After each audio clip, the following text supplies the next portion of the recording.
The Akatsuki organization was built around a fixed structure, 10 members, each assigned to a specific finger on a colossal, ominous statue known as the Gedo Mazo. That structure wasn't just visual. Each member wore a unique ring, positioned on a specific finger, aligning exactly with one of the 10 fingers of the statue. This limitation meant the Akatsuki could never exceed 10 core members at a time. The rings weren't accessories. They were tools of selection, position, and participation in the group's most critical ritual, the Sealing Jutsu. These rings were permanent. When Orochimaru defected from the Akatsuki, he took his ring with him. It was never reassigned or recreated. His absence didn't just reduce manpower. It left a permanent gap in the group's sealing process. Without his ring, that segment of the Gedo Mazo remained inactive, extending the time needed to seal tailed beasts. Later, when members like Hidan and Kakuzu were defeated, the same issue repeated. Without their rings, sealing took longer. Replacement members could only be accepted if a ring was recovered. No new rings could be forged. 0.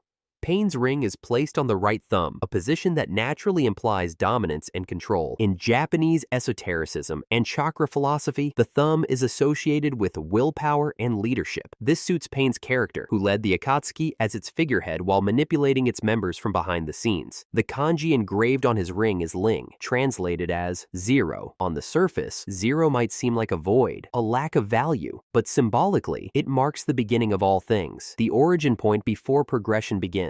Within the Akatsuki, Pain was this starting point. Though Nagato was the mind behind the 6 paths of pain, only Yahiko's body, the Diva path, wore the ring. Yahiko was the original founder of the Akatsuki during its early, idealistic phase in the Hidden Rain village. His transformation into Pain marked both a literal and symbolic rebirth for the group. The 0 kanji complements Pain's ideology. His goal wasn't simple conquest, but total reset, a new world born through controlled destruction. This aligns with the Gedo Mazo's symbolism as well, a vessel to reforge the world through the collection of tailed beasts. During the Sealing Jutsu, Pain's ring glows prominently, indicating his central role in the chakra channeling process. It supports the idea that the rings were not decorative, but functional tools of coordination and ritual control.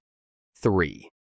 Hidan wears his ring on the left pointer finger, which subtly reflects his combat style. The pointer finger is often associated with command, direction, and ritual gesture, fitting for someone who treats battle as a religious ceremony. His ring displays the kanji san, meaning 3. This number recurs throughout Hidan's entire character design. His weapon, the triple-bladed scythe, features 3 sharp arcs. His headband bears 3 scratch-like lines, and the symbol of Jashin, the cult he worships, resembles a triangle, a 3-pointed shape. These aren't coincidences. Hidan operates in patterns, both in movement and ritual. The number 3 even aligns with his combat history. Across the manga, he survives 3 fatal encounters, one with Izumo and Kotetsu, another with Asuma, where he is decapitated, and finally with Shikamaru, who traps and buries him alive in pieces. The number 3 also resonates with immortality themes in various cultures, representing endurance and the cycle of death and rebirth. Though Hidan never revives, his inability to die parallels this symbolism. Databook entries reinforce his Jashinist rituals, and his ring may act as a stabilizer for his chakra presence during the Sealing Jutsu. His finger's placement on the Gedo Mazo adds to the symmetry of ritual formation, each finger completing a larger ceremonial pattern. Scarlet. Itachi's ring sits on the right index finger, the digit most associated with decision-making and focus. This placement reflects his personality well. He is methodical, calculating, and precise in every move. Whether in battle or in his long-term plans, Itachi never acts without intention. The kanji on his ring is Ju, which translates to scarlet or vermilion. This deep red evokes several layers of meaning in relation to his character. First is the connection to the Sharingan, the bloodline limit of the Uchiha clan. Visually, the scarlet hue mirrors the red eye motif that defines his identity. Secondly, the term hints at the blood spilled during the Uchiha massacre, which he carried out under covert orders to protect Konoha. The ring's color links directly to the emotional weight of that event. There's also the association with fire. In Chinese and Japanese symbolic systems, scarlet is often aligned with flames. Itachi specializes in fire-style jutsu, and his most iconic attack, Amaterasu, burns with black flames that stem from a mythological sun goddess. This links the symbol of scarlet to both technique and origin. In the the context of the Sealing Jutsu, Itachi's role appears more passive, but the ring still serves as a focus point for chakra transmission. The kanji on his ring reflects the internal conflict that defined him, one of fire, blood, and sacrifice. The red mark on his finger becomes a subtle signature of his tragic duality. White. Conan's ring rests on the right middle finger, a position linked to structure and symmetry. This choice fits her role within the Akatsuki perfectly. As one of its original members, and Nagato's closest ally, Konan acted as a stabilizing presence, both emotionally and strategically. Her placement between stronger egos helped maintain balance within the group. The kanji on her ring is Bai, meaning white. This symbol reflects her core fighting technique, paper-based ninjutsu. Konan manipulates thousands of paper sheets with absolute precision, forming wings, blades, and explosive tags. Paper, like the color white, is often underestimated. Yet within her arsenal, it becomes both weapon and shield. Her attacks rely on calculation rather than brute force, revealing a fighting style built on control and detail. The color white can also suggest purity or detachment, which aligns with Conan's calm demeanor. She rarely displays emotion during missions and maintains strict loyalty to Nagato's vision. When she does act independently, such as confronting Obito, her actions stem from loyalty, not impulse. In narrative terms, the white kanji highlights her thematic role as a blank slate on which Pain's philosophy was written. She supported his ideology without deviation. During the Sealing Jutsu, her ring channels her chakra into the Gedo Mazo alongside the others. Though not visually emphasized in battle like Pain or Itachi, Conan's presence remained essential in group operations. Her ring serves as a marker of that role, quiet, steady, and indispensable. Empty, void, sky. Orochimaru's ring occupied the left pinky, an outermost position, but not irrelevant. The pinky finger can symbolize the fringe of an organization, someone necessary, yet never central. This reflects Orochimaru's position in the Akatsuki as a powerful but unstable member with personal motives that eventually clashed with the group's goals. The kanji on his ring is Kong, which holds multiple interpretations: empty, void, or sky. All of these meanings suit Orochimaru's character. Empty refers to the literal absence he left behind. After defecting, his ring was never recovered, meaning the Akatsuki functioned with only 9 contributing members during Sealing Jutsu. His departure permanently disrupted their structure. This loss wasn't merely symbolic. It slowed their ability to seal tailed beasts and weakened their long-term efficiency. Sky points to his ambitions. Orochimaru sought the unattainable, immortality, infinite knowledge, and mastery over every jutsu. These goals exceeded what any organization could offer. His ideology didn't align with Akatsuki's collective goals, but pushed toward a personal ascension. The sky, in this context, represents a limitless horizon he never intended to share with others. Even after he left, the impact of his ring lingered. The manga confirms the Akatsuki struggled to maintain sealing rituals due to its absence. His ring was treated as irreplaceable. When Itachi severed his arm during battle, Orochimaru kept it, specifically for the ring. That act, intentional or not, prevented the Akatsuki from reaching full operational capacity again. Blue, green. Deidara's ring sits on the right pointer finger, a digit often linked to expression and creativity. This aligns with Deidara's entire philosophy of art.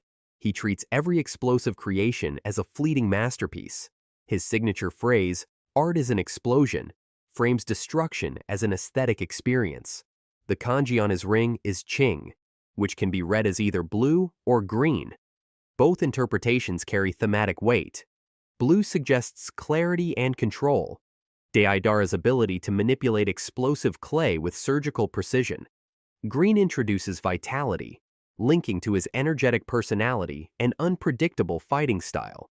But more importantly, this color choice serves as a deliberate contrast to Itachi's scarlet ring. Red and blue are symbolic opposites in many cultures, setting the tone for their one-sided rivalry. Deidara joined the Akatsuki after Itachi, and from the start viewed him as a rival. Not because of ideology, but because of artistic principle. Itachi's illusions represented stillness and permanence. while Deidara's art was motion and impermanence. The contrast of their ring colors underscores this thematic divide. During the Sealing Jutsu, Deidara's ring ensured his chakra aligned with the Gedo Mazo. His ring was so vital that after losing his arm in battle, his first concern was retrieving it. The urgency wasn't just pride, it reflected the ring's necessity in the organization's structure. Without it, Deidara couldn't fulfill his duties, and the Akatsuki would fall out of alignment once again. Jade. The left thumb is associated with foundational control and long-term influence. Sasori's ring was placed here and later passed to Tobi after Sasori's death. This transition gives the ring layered meaning. The kanji yu translates as jade, a material long associated with purity, eternity, and beauty in East Asian cultures. For Sasori, the symbol reflects his pursuit of eternal life through puppetry. His own body became a puppet shell, immune to time and pain. His art was preservation, capturing shinobi as eternal works. Jade, a stone that lasts for centuries, complements this philosophy. It also ties into his rigid ideology that true beauty exists in permanence. When Tobi took the ring, the meaning shifted. Tobi, later revealed as Obito, represented transformation.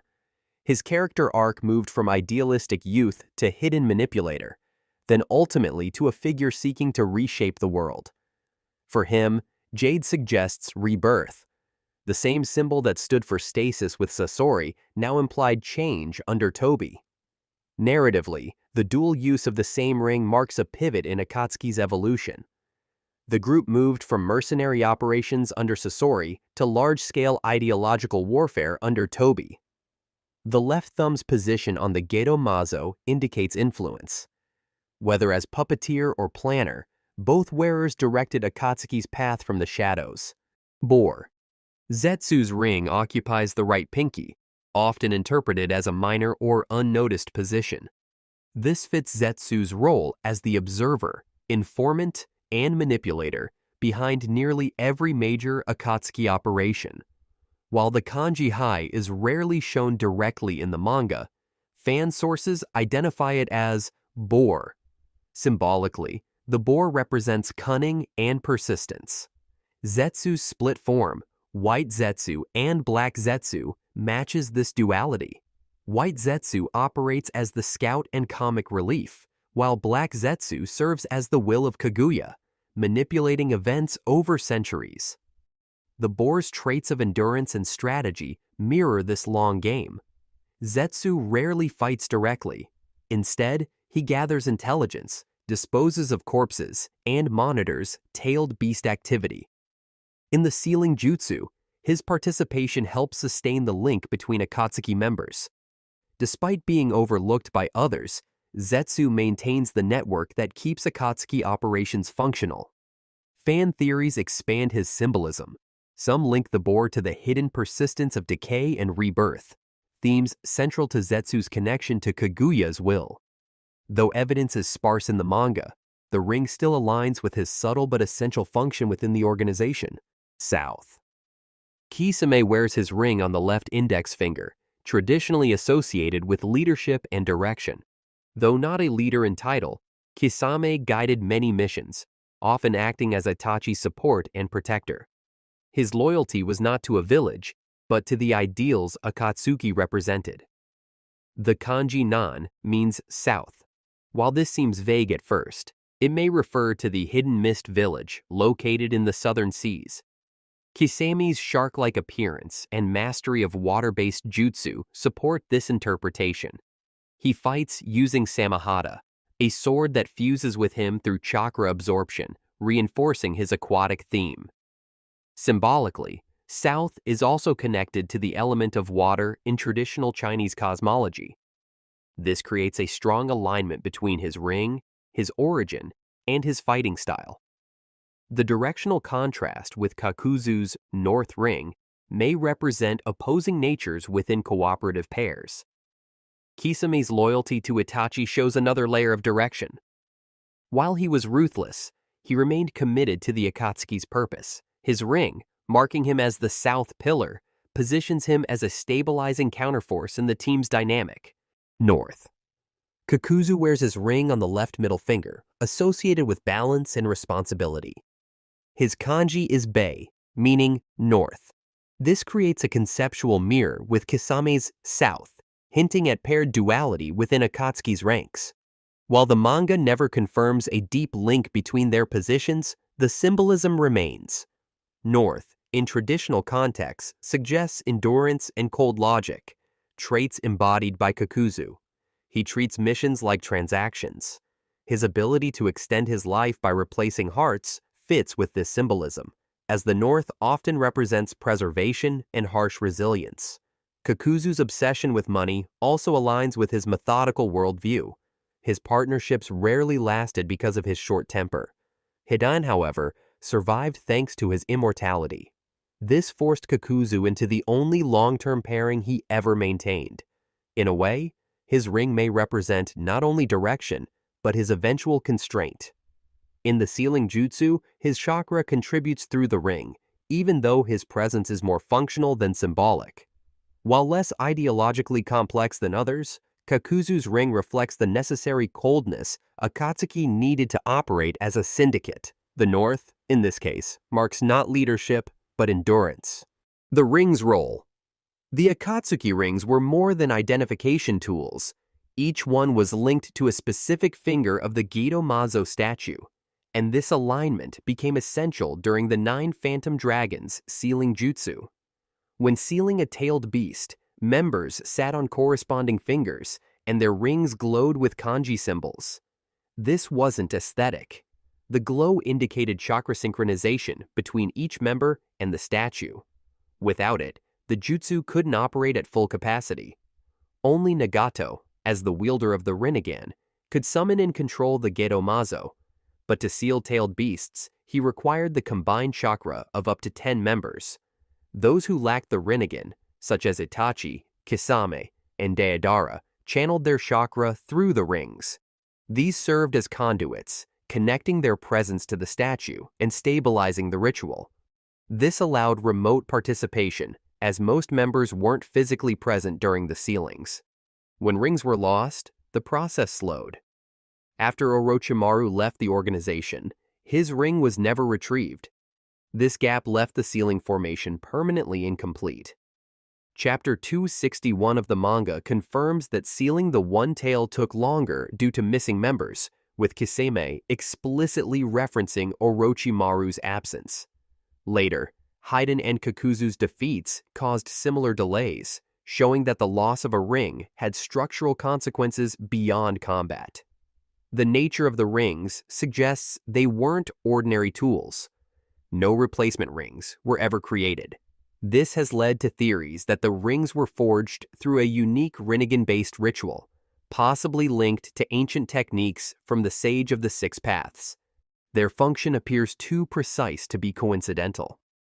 Itachi's decision not to reclaim Orochimaru's ring during their confrontation may reflect his hidden agenda. As a double agent, allowing the Akatsuki to remain incomplete would subtly hinder its operations from within. Itachi Uchiha. Picture Itachi Uchiha stepping into the battlefield, calm, unflinching, eyes glowing with the Mangekyo Sharingan. His Susanoo towers like a divine warrior cloaked in flame, his gaze alone enough to trap you in a world of eternal torture through Tsukuyomi. One swing of the spectral Totsuka blade could seal even the most resilient opponent for all eternity. To the outside world, Itachi looked untouchable, an elegant killer who fought with surgical precision and divine authority. But behind that godlike power lay a secret more devastating than any enemy, a fatal illness that was consuming him from within. It is confirmed that at some point in his life, Itachi contracted a terminal disease. He endured it in silence, carrying the burden alone, continuing to serve both Konoha and the Akatsuki while knowing his time was running out. This hidden battle against his own body shaped everything he did. It explains the calm resignation in his eyes, the way he avoided unnecessary conflict, and the final mission of his life to die by Sasuke's hand before the illness claimed him. The sickness drastically weakened Itachi's stamina. When healthy, he could unleash the Mangekyo's full arsenal multiple times in a day, but by the end, just 2 or 3 uses left him gasping, coughing blood, his body trembling under the strain. Every Amaterasu flame burned not only his enemies, but his dwindling reserves of life force. Every Tsukuyomi pulled him closer to collapse. Even Susanoo, the mighty guardian that made him appear untouchable, drained what little strength remained. In his duel with Sasuke, every movement was calculated, every step planned, because he knew his body would give out long before his spirit did. That is the irony of Itachi Uchiha. His greatest weakness wasn't an opponent's jutsu, a counter technique, or some strategic blind spot. It was his own fragile body, poisoned by disease and held together only by sheer willpower. The man the world feared as an invincible prodigy was, in reality, already dying. His power was borrowed time, his battles fought on a crumbling foundation, and in the end, when he reached out and tapped Sasuke's forehead one last time, Itachi's true enemy was not his brother. It was the invisible illness that had been killing him all along. Kisame Hoshigaki. Kisame Hoshigaki, the towering shark man with boundless chakra, struck fear in almost anyone. Wielding the living sword Samehada, he could drown opponents in oceans of water style. However, Kisame had an unexpected flaw. He relied on others to cover for him. Kisame's partnership with Itachi was so symbiotic that Itachi could compensate for all the shortcomings and weaknesses that Kisame has. In plain terms, Kisame wasn't known for subtle strategy. He often needed Itachi's brains to fill in his gaps. Beyond teamwork, Kisame's own weakness was his dependence on his sword and chakra reserves. Samehada was essential to heal him and cut through foes. Without Samehada, Kisame's power was significantly reduced compared to his peak. Kisame possessed enormous chakra reserves so great he was known as the tailless-tailed beast. Samehada merely amplified this by absorbing enemy chakra and feeding it back to him. So Kisame's flaw was not cowardice or small power, it was that he over-relied on raw power and comradeship. Deidara. Deidara prided himself on art through explosions, clay bombs that could erase villages in an instant. He was flamboyant and explosive in personality, always yelling kablooey at the top of his lungs. But his weakness lay in his very artistry and arrogance. Every explosion Deidara made consumed chakra and finite clay. He couldn't form unlimited bombs. When he ran out of clay or chakra, he was helpless. In fact, Deidara's own databooks admit, has a limited amount of chakra and using up all of it will kill him. Limited amount of clay. That means Deidara was in a literal arms race if a fight dragged on and he exhausted his supply. He had no backup plan. Even his signature explosive clone and C3 weapons had counters. Lightning nature jutsu is Deidara's bane. Lightning attacks disable his explosive clay. In their climactic battle, Sasuke's Chidori, a lightning jutsu, cut right through Deidara's bombs and self-clones, neutralizing his main advantage. Crucially, Deidara's pride pushed him toward recklessness. When cornered, he would unhesitatingly sacrifice himself in a final C0 suicide bomb, since he believed his art was perfect. This willingness to blow himself up is literally the definition of a weakness. His ultimate move kills himself. Indeed, his most powerful attack is a suicide technique, killing him once it's used. In summary, Deidara's flaw was his hubris and limitations. He was a fearless bomber until his bombs failed, or lightning struck. Then all that was left was an empty shell. The loudest boom and bravado ended when resource limits and counter-jutsu caught up with him. Sasori. Sasori of the Red Sand was feared as a genius of puppetry, a shinobi who abandoned his human shell to become a living weapon. He turned his body into a masterpiece of wood and steel, impervious to pain, resistant to poison, and immune to the frailties of flesh. From a distance, Sasori seemed untouchable, an eternal warrior whose very existence blurred the line between man and machine. His entire body was a deadly arsenal, packed with hidden weapons, traps, and toxins that could kill with a single scratch.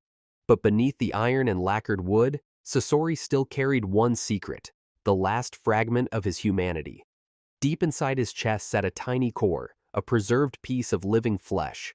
This core was the true Sasori, his heart, the anchor of his existence. Destroy it, and no amount of strings or craftsmanship could save him. During his battle against Chiyo and Sakura, this weakness was revealed.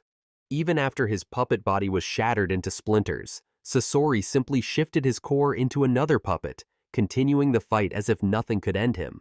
Yet once Chiyo struck Sasori's core, shattering the small capsule of flesh, the puppet master finally collapsed. In that instant, the immortal illusion was broken. He was still bound to the mortality of his own heart. The irony of Sasori's downfall is cruel but poetic.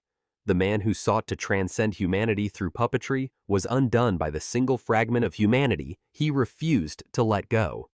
His puppet body may have seemed indestructible, but Sasori preserved a single, fragile piece of living flesh, a cylindrical core that was the only part of him truly alive and the source of his chakra. During the fight with Chiyo and Sakura, he even transferred that core between puppet bodies to evade Chiyo's sealing attempts, prolonging the battle and giving the illusion of immortality. In the end, it wasn't Sakura who finished him. Chiyo used her mother and father puppets to pierce and destroy that tiny capsule of flesh, and with its destruction, the puppet master finally died. Years later, Kankuro would recover and repurpose Sasori's puppet body for his own use. A grim full circle that shows Sasori's art both granted him a form of eternity and left a tangible remnant of his downfall. Hidan. Hidan was a living contradiction, a fanatical zealot of the cult of Jashin, and the only shinobi in history to claim true immortality. Blades could pierce him, heads could be severed, and blood could spill endlessly, yet he would keep talking, laughing, and mocking his enemies through the pain. To his opponents, fighting Hidan was like fighting death itself, a gruesome gift from his dark god. But what made him terrifying also made him dangerously arrogant. Convinced nothing could kill him, Hidan fought recklessly, taunting foes mid-battle and rushing headlong into danger without strategy. Yet immortality is not the same as invincibility. Hidan's ritual technique had a glaring weakness. It required a circle drawn on the ground and a link to his victim's blood. Inside this circle, every injury he inflicted upon himself would be mirrored on his enemy. But once he left that ritual zone, or if his opponent broke the blood connection, Hidan's curse became useless. His entire power hinged on preparation and positioning. Shikamaru Nara was the one who exploited this flaw. Using his shadow techniques, he manipulated Hidan's movements, forced him out of his ritual circle, and dismantled the zealot's advantage piece by piece. In their final confrontation, Shikamaru buried Hidan alive, sealing him deep underground with explosive tags. Trapped in total darkness, unable to move or draw his circle, Hidan's immortality became meaningless. In the end, Hidan's greatest weakness was his arrogance, his dependence on ritual, and his lack of tactical thinking. Even though he technically remained alive, slowly rotting beneath the earth, he was already defeated. Immortality had saved him from death, but it could not save him from a clever opponent who refused to play by his rules. Kakuzu. Kakuzu was a terrifying opponent because he had done something no normal shinobi could. He gave himself extra lives. Through forbidden jutsu, he stole the hearts of other ninja and stitched them into his own body. In total, Kakuzu carried 5 hearts, each one able to replace the last if it was destroyed. This made him incredibly hard to kill. This gave Kakuzu a kind of immortality, storing extra lives. However, it also meant an obvious weakness. To kill Kakuzu, you just need to destroy all his hearts. As his profile notes, weaknesses will die if all 5 of his hearts are destroyed. That was a ticking time bomb on his chest. On top of that, Kakuzu's signature earth release armor had its own flaw. His body could harden into a dense layer of earth, but it was notably vulnerable to lightning. Naruto data explains that his earth skin can be nullified by lightning/electricity type attacks. Indeed, in combat, Kakashi, with his Chidori, lightning blade, and Yamato, with wood release, both cracked Kakuzu's defenses when his armor was struck just right. Kakuzu was greedy, yes, but more importantly, he used the forbidden earth grudge fear to steal other shinobi's hearts and stitch them into his body. 4 spare hearts sit in mask-like vessels on his back.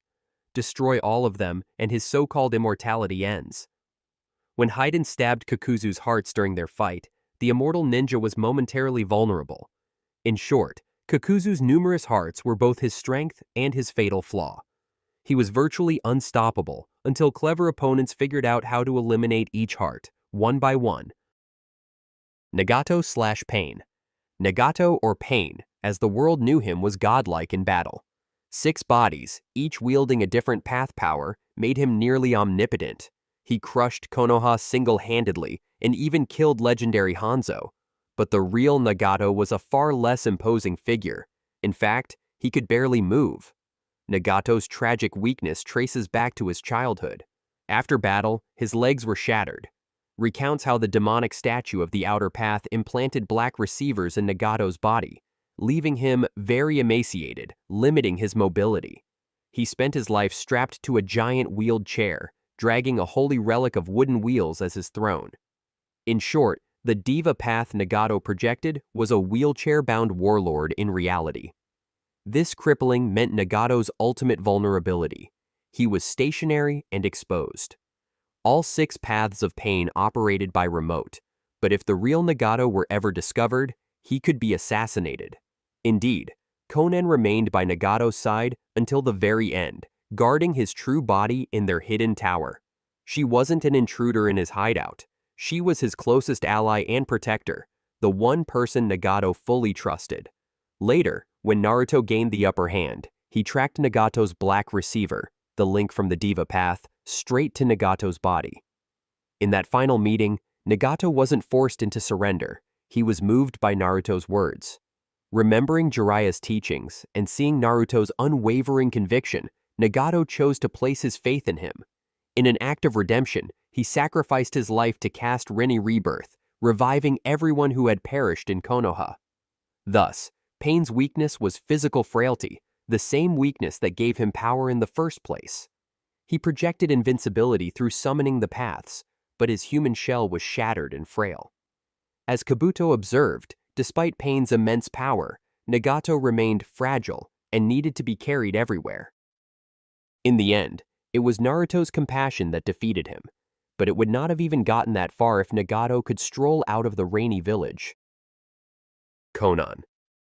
Konan, Nagato's loyal partner, was a master of paper ninjutsu. She could turn into a cloud of origami sheets, strike like a hailstorm of kunai, or encase herself in millions of explosive tags. At her peak, she was as formidable as any Akatsuki. Her weakness, however, was that all her techniques depended on her paper art. Because her body itself was made of paper, Konan was never suited for close-range taijutsu exchanges. Her entire fighting style depended on origami techniques without them. She lacked conventional physical defense and had to rely on strategy and preparation. This showed up in her final battle against Obito. Konan prepared an ambush of 600 billion explosive tags embedded across the battlefield, a storm of paper bombs designed to detonate for 10 minutes straight, a scale of preparation almost unimaginable for any other shinobi. She enveloped Tobi in her dissipated paper form mixed with explosive tags, planning to kill them both. Her trap was almost flawless. It forced Obito to use the forbidden Izanagi just to survive 10 full minutes of explosions. For a moment, it seemed Konan would protect Nagato's legacy. In one swift motion, Konan's entire strategy was undone. Her only chance was gone. This deadly encounter shows Konan's flaw. Konan could spam ordinary paper techniques endlessly during a fight, but her true trump cards demanded enormous preparation.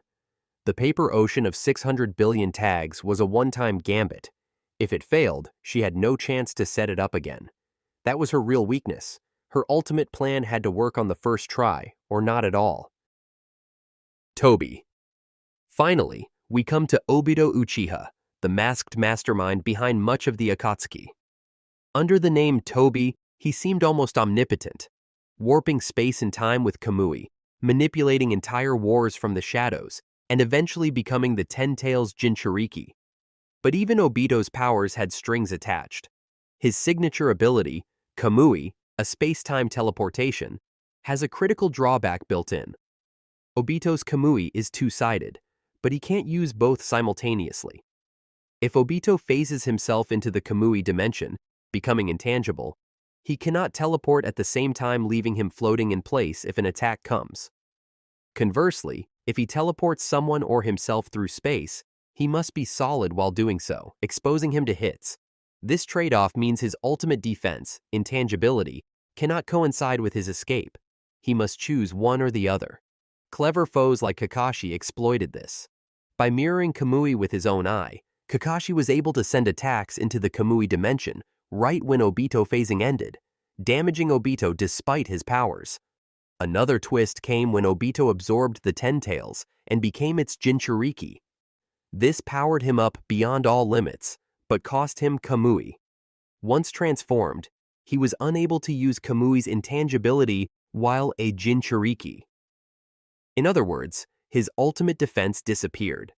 With Naruto and Sasuke bearing down, Obito could no longer vanish into thin air. So Obito's weakness wasn't his physical body, his half-machine frame made him incredibly durable. His true limitation came from the very rules of his own jutsu. His magnificent space-time powers were hobbled by mechanical constraints. Zetsu. Lastly, Zetsu, the half-white, half-black plant that accompanied and spied on the others. Zetsu didn't excel in head-to-head combat, and that was essentially his weakness. Instead, both halves were cunning parasites rather than warriors. Black Zetsu used deception and manipulation, surviving by hidden schemes. In fact, Black Zetsu thrived on intelligence and subterfuge, having influenced and manipulated many prominent shinobi over centuries. But raw power was never his forte. Even with Hashirama's cells, the white Zetsu wood release was far weaker than Hashirama Senju's own, a hint that without trickery, he'd struggle in a fair fight. In the Great Ninja War, Naruto's allied forces swept them aside like grass in a forest fire. Indeed, Madara's mad army of Zetsu clones fell to simple chakra blades and taijutsu. Their signature ability, Mayfly, let them slip through the earth itself, moving quickly and unseen, a technique built for stealth, not strength. With Mayfly, White Zetsu could merge with the earth and vanish so completely that even sensory ninja struggled to detect them. But if dragged out into the open and forced into direct combat, they had almost no real defense. In summary, Zetsu's weakness is his lack of true combat power. He could split into swarms or whisper lies, but in a direct fight, he was helpless.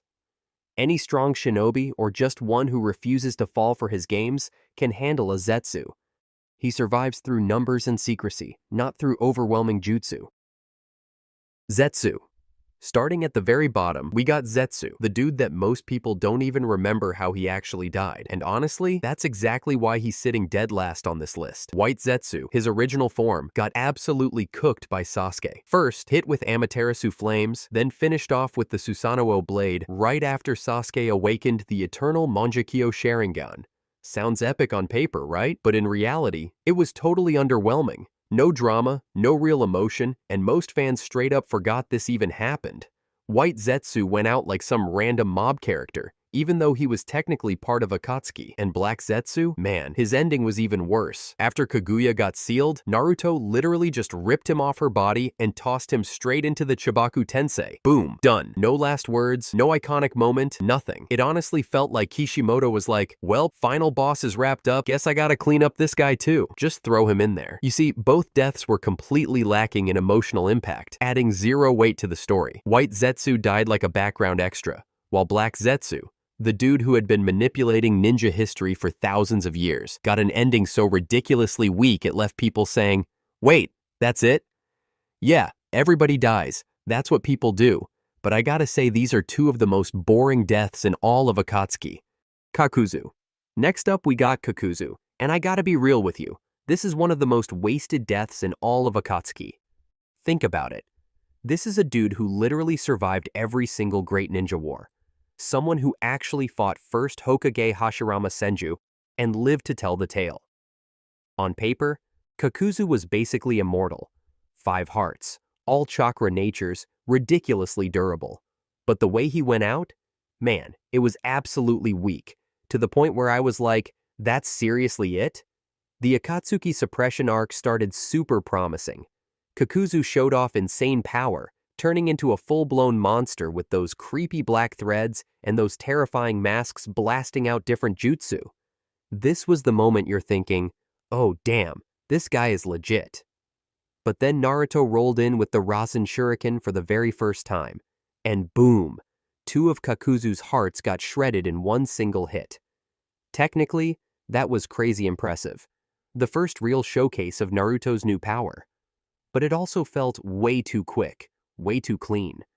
Then Kakashi showed up, hit him with the Raikiri, and that was it. Kakuzu was dead, just like that. This is a dude who had lived since the Hashirama era, stacked with insane experience, and he went down ridiculously easy. What made it even worse was Kakuzu's last words. He talked about the younger generation surpassing the old, and we got some comments about inheritance. Sounds deep, right? But in reality, it felt completely forced. Because let's be honest, in Naruto's world, Hashirama was still absolutely the top dog even at the very end of the series. Naruto at that point, he was still nowhere near close to inheriting that legacy. So those lines came off super awkward and unearned. In the end, it was just, the new generation beats the old, and then he dies. Totally wasted for a character with that much potential. Hidan. Next up, we got Hidan. And I gotta admit, this dude's death was both super satisfying and absolutely disappointing at the same time. Satisfying because of Shikamaru's insane performance, but disappointing because the way Hidan went out was honestly kinda dumb. Let's talk about Hidan's power first. This guy had literally the craziest ritual in all of Akatsuki. With just a single drop of blood, he could instantly kill anybody. Combine that with his straight-up immortality, powered by his fanatical religious faith, and on paper, Hidan was totally unbeatable. Asuma literally paid with his life just because he didn't know how Hidan's ability worked. Any ninja who went into battle without understanding his ritual was basically guaranteed to die in the dumbest way possible. But here's the thing. Hidan's fatal weakness was his ridiculously low battle IQ. He relied almost entirely on raw power. His big mouth never shut up, always bragging about his ritual and preaching his religion. And that made him the perfect prey for someone calm, patient, and quiet like Shikamaru. Shikamaru was Hidan's complete opposite. Their fight was literally brains versus brutality. Shikamaru took advantage of Hidan's loud mouth, tricked him step by step, and finally lured him straight into a trap. Then he blew Hidan apart with paper bombs, scattering his body into pieces before burying him alive in a deep pit. For Shikamaru, this was a defining moment, the time he avenged his sensei and proved just how intelligent he really was. Fans remember this battle as an absolute masterclass in strategy, and Shikamaru gave Hidan one of the most memorable send-offs in the series. But if we look at it from Hidan's side, he was just a loudmouth who got totally clowned by a smarter kid. Nagato. Now we get to Nagato, and this one is honestly super complicated to rank. The Pain arc is considered the absolute peak of Naruto, and Nagato, as Pain, left an impression that's literally unforgettable. When this guy pulled up, the aura was insane. His Rinnegan power was so overwhelming it made the entire leaf tremble. But when it came to his actual death, something was definitely missing. Let's set the stage first. Nagato died after using the Rinne Tensei to bring back the entire Hidden Leaf Village, a jutsu that burns up every last drop of the user's life force. A lot of fans complained that this move kinda ruined the Pain arc, like, what's the point if people just die and come back? But honestly, I see it differently. Nagato reviving everyone was absolutely proof of Naruto's insane persuasive power. Naruto literally turned a guy who wanted to destroy the whole world into someone willing to sacrifice his life to save others. And that's exactly what makes Naruto so ridiculously great as a protagonist. But the real problem comes with how Nagato's death was actually handled. Nagato used the Rinne Tensei, collapsed, and then we just see his body lying next to Yahiko's from Konin's perspective. That's it. Nothing more. And that's the fatal weakness here. Compare that to the death of Jiraiya Sensei, the man Nagato himself killed. Before Jiraiya died, we got an emotional flashback of his past with the three students. We saw that final meaningful smile and his final thoughts about his new novel. We like how he died, full of emotion, meaning, and beautiful closure. Now look at Nagato. He had one solid conversation with Naruto, decided to redeem himself, and then just died off screen. No inner monologue, no flashbacks of Yahiko and Konin, no final regretful look. If we had seen even a single shot of Nagato's last thoughts, or maybe a tear remembering what he lost, his death could have easily been one of the most memorable moments in the entire series. Still, it was definitely a meaningful death. It closed out the redemption arc of a man whose soul had been absolutely twisted by pain and suffering. But emotionally, it just didn't hit hard enough to rank any higher. Conan. Alright, now we're moving on to Conan. And I gotta say straight up, this is honestly one of the cleanest deaths in the whole Akatsuki squad. Conan's death was symbolic and kinda poetic. Her fight with Obito wasn't super long, but man, it was absolutely stacked with quality. Conan came in fully prepped. She literally turned the entire battlefield into a paper trap and even had 600 billion explosive tags ready just to deal with Obito's Kamui. That's insane prep time, bro. She had a real strategy locked in.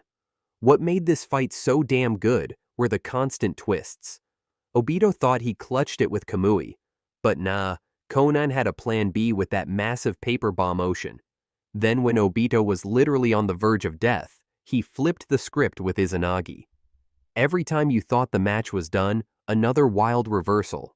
But what really sold this death was the emotion behind it. When Obito finally killed her, we had these powerful flashbacks of the good old days with Nagato and Yahiko, back when they were just kids dreaming about peace. This was Kishimoto flexing his storytelling chops at full power, no joke. And that scene with her blood-soaked paper drifting back to their old hideout, landing right on the board marking her departure? That's a beautiful shot in the series. Like, yeah, realistically a random piece of paper finding its way there is kinda wild, but symbolically, it's perfect. It felt like Conan finally reunited with her two closest friends in death. Now, to keep it real, her death had some drawbacks. Conan didn't get enough development across the series, so the emotional impact couldn't hit its absolute peak. I know a lot of us wanted her to play a bigger role in the war arc, but Kishimoto wrapped her story up early. Still, with what we got, this was a seriously beautiful death. Obito. Alright, now we're at Obito. And man, this one's complicated.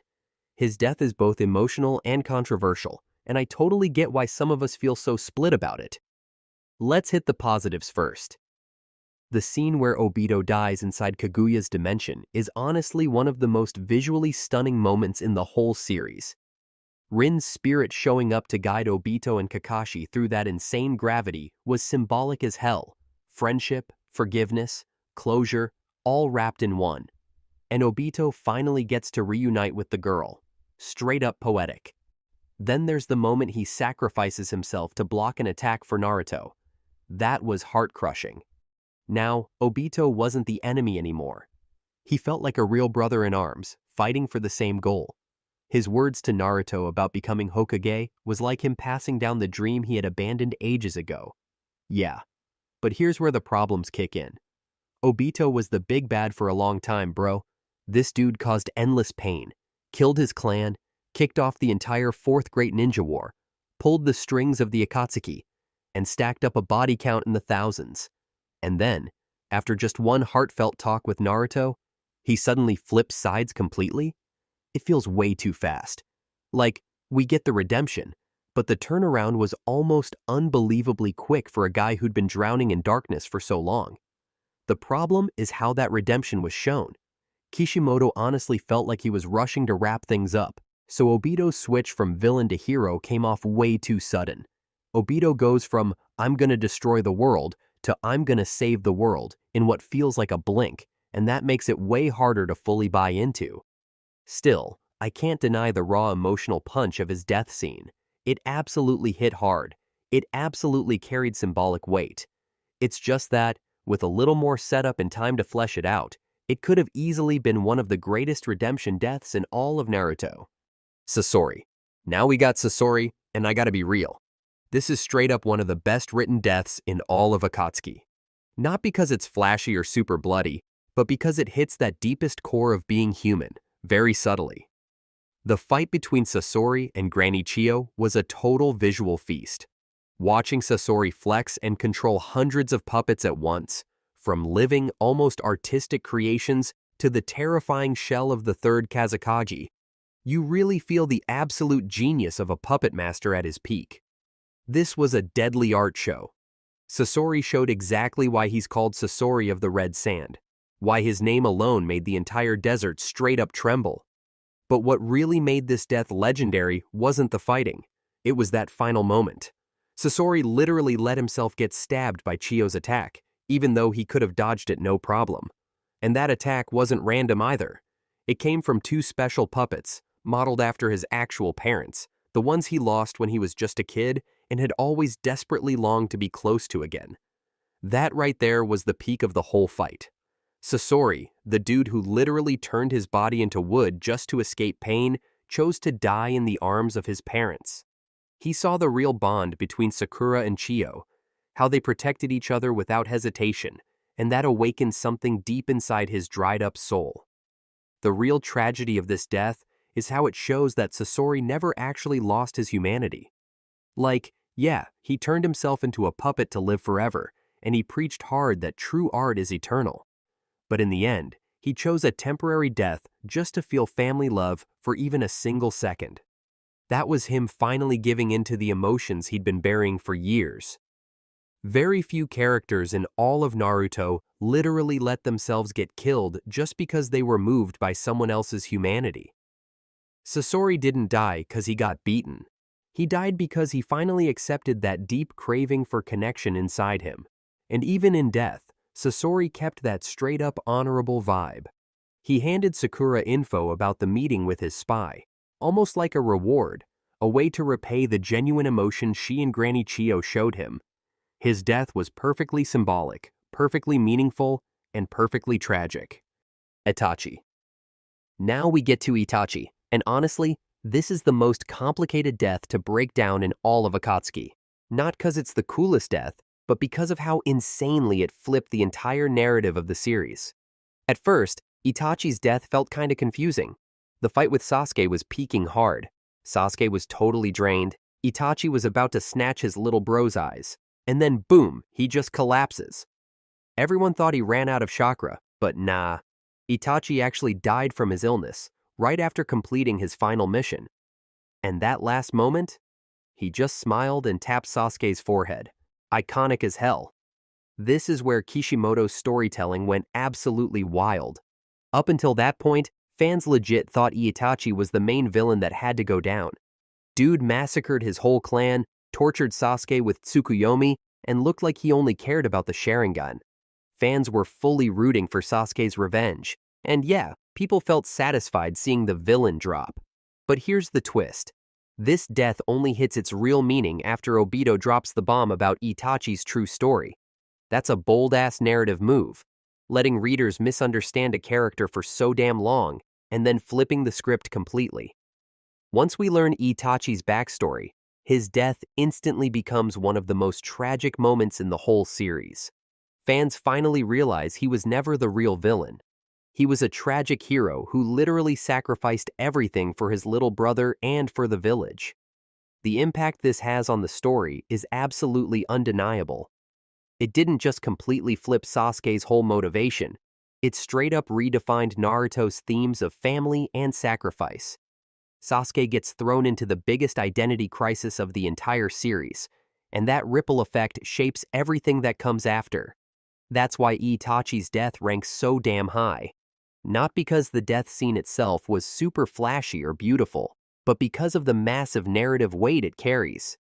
This is the kind of death that totally reshaped how readers understood sacrifice, brotherhood, and the crazy price of peace. Kisame. Alright bro, we're at number 1 now, and I gotta split this spot between two legends. First up, Kisa_May. This dude's death is literally the definition of badass in the ninja world. Let's break down the scene. Kisame got cornered by Might Guy and the Konoha squad, about to get captured and tortured for Akatsuki intel. Then, he summoned those sharks to literally eat him alive. Brutal, symbolic, and absolutely hardcore. That wasn't the death of some desperate dude. This was a deliberate choice from a ninja with unshakable principles. He knew the cost and still went through with it, fully committed. What makes this death especially powerful is the motivation behind it. Kisame always wanted a world with no lies, where people could be real about who they are. He believed in Akatsuki's ideals and was totally ready to die for them. This was the real conviction of a man who'd lived way too long in a world full of fake masks and deception. Even at the very end, Kisame thought of Itachi. He felt proud that he went out in a way Itachi would totally respect, holding the secret and dying like a true ninja. Their bond was built on mutual respect, and Kisame wanted to stay worthy of that till his last breath. Kisame's death shows off everything a traditional ninja stands for: loyalty, sacrifice, and honor. He chose that path. That's the death of a man who stayed in control of his fate all the way to the finish. And that's why Kisame has such a massive fanbase. In a world full of betrayal and side-switching, he's the symbol of absolute loyalty. His death was deeply respectable, showing off the soul of a real ninja in an era of chaos. Deidara. And the second dude sharing the #1 spot? Deidara. If Kisame died like a true old-school ninja, then Deidara went out like a totally obsessed artist, all the way to the bitter end. C0, self-destruct. This was the exact moment Deidara literally turned himself into his final masterpiece. When he realized he couldn't beat Sasuke with his usual tricks, he decided to use his own heart as a massive bomb. That was his ultimate statement about his art philosophy. Art is an explosion. He didn't just say it, he lived by it, and way more importantly, he died by it too. What makes this death super unique is the emotion behind it. Deidara was mad salty from being humiliated by Itachi, and he was insanely frustrated that Sasuke's Sharingan made his art look useless. But instead of giving up, he chose to go out in the most spectacular way possible.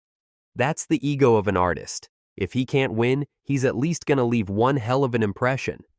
The C0 blast created a gigantic glowing sphere you could literally see from kilometers away. The visual impact was absolutely massive, perfectly embodying his whole art is an explosion vibe. Deidara turned his own death into a performance piece, a final statement of what he truly believed in. So now the real question is, who honestly deserves the #1 spot? Kisame with his calm, honorable, ideal-driven death as a traditional ninja? Or Deidara with his flashy, spectacular exit, staying absolutely loyal to his passion till the end? Drop your comments. Team Kisa _May or Team Deidara? I want to see y'all go crazy with